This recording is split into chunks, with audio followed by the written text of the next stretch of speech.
Pak, selamat pagi. Di sini saya akan menjelaskan dan membacakan jawaban saya. Yang pertama yaitu menjelaskan kronologi kehidupan Paulus. Kronologi kehidupan Paulus merupakan perjalanan yang ditempuh oleh Paulus, yaitu dimulai dari Efesus, setelah itu ke Korintus, kemudian Makedonia, dan kembali lagi ke Korintus, lalu ke Yerusalem dan Roma.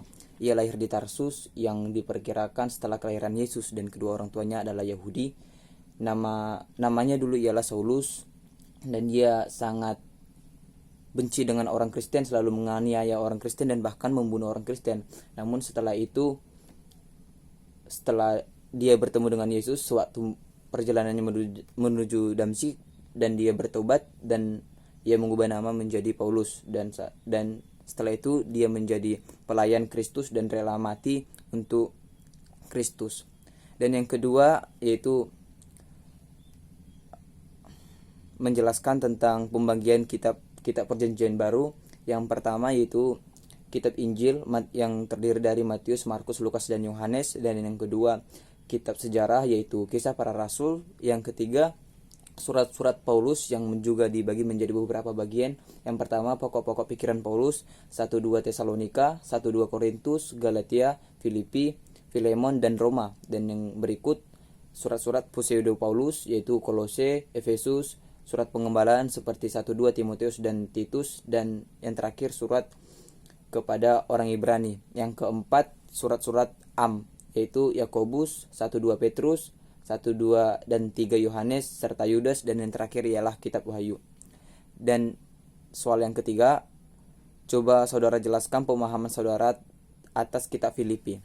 Kitab Filipi merupakan surat yang ditulis oleh Paulus ketika ia masih di penjara. Dan oleh karena itu Timotius yang bertanggung jawab atas jemaat di Filipi. Ia membantu Paulus.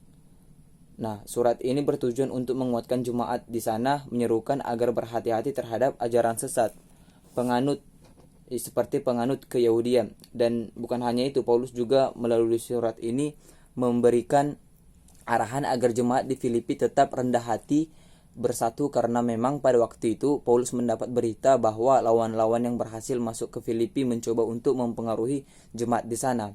Nah, penulisan kitab ini tidak dapat dipastikan kapan, namun yang diyakini bahwa Paulus menulis kitab ini di penjara. Dan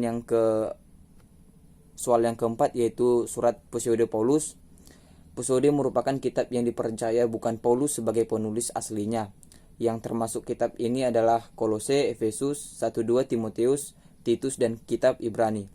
Mengapa demikian? Karena kata-kata salam di beberapa surat ini berbeda dengan surat Paulus yang lain. Nah, oleh karena itu surat-surat ini dipercaya bukan Paulus yang menulisnya, meskipun pokok pikiran Paulus masih dapat ditemukan dalam surat tersebut, atau surat-surat itu masih dalam pokok pikiran Paulus, namun bukan Pauluslah yang menulis surat tersebut, sehingga disebut sebagai pseudo Paulus, bukan ditulis oleh pengarang aslinya yaitu Paulus.